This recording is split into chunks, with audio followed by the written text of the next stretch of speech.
Cameo Chemicals is the location where all the chemical specific information that will be used in the Cameo suite of programs is located.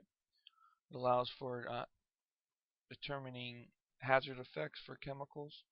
And because of all this information, there's Cameo Chemicals, which allows a variety of searches to occur.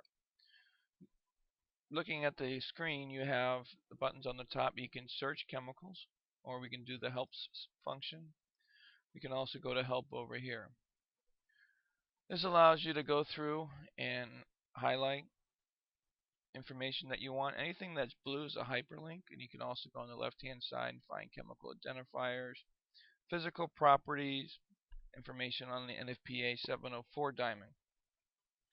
So if you ever find anything that in the data sheets that you don't understand what it means, you can come over to the help section to find out and assist you.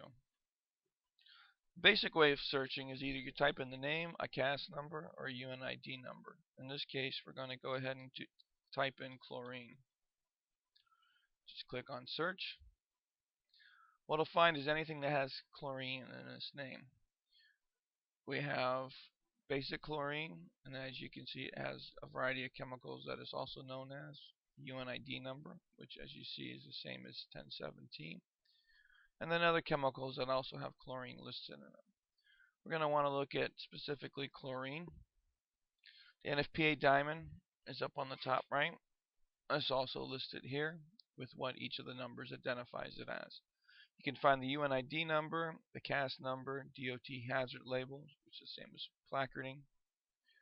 General description of what the chemical is, how long it takes to affect, hazards that come with this, either reactive, air and water reaction, fire hazard, health hazard, profile for reactions, response information, what to do if you're firefighting, non-fire spill or release, what protective clothing you should wear, and then how long it takes for breakthrough times on different types of protective gear, first aid hazards, EMS procedures, signs and symptoms, inhalation, skin and eye exposure, physical properties. We'll look at the chemical formula, lower explosive limit, upper explosive limit, when it would burn, when its melting point is, which would determine if it's a solid, liquid, or gas, vapor pressure and vapor density, along with specific gravity.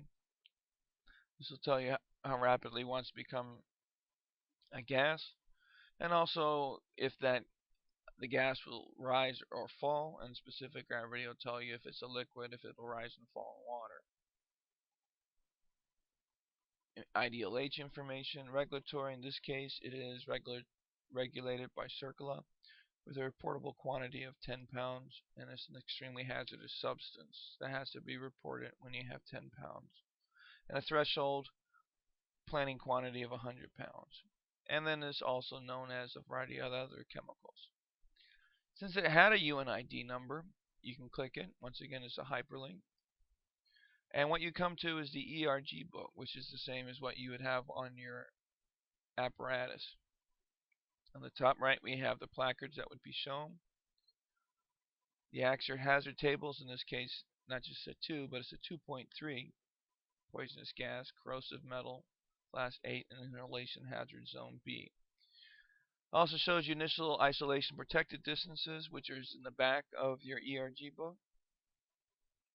And then the response guide, similar to what you would do if you had an ERG book. You either look at the UNID and find the response guide, or you look up the name and find the response guide number. This is the same as what you would have in the ERG. Potential hazards, health and fire, public safety, protective clothing, evacuations, emergency response, spill and leaks, and first aid information. Of course, the ERG is the guidebook that you would typically use for the first 15 minutes of a response.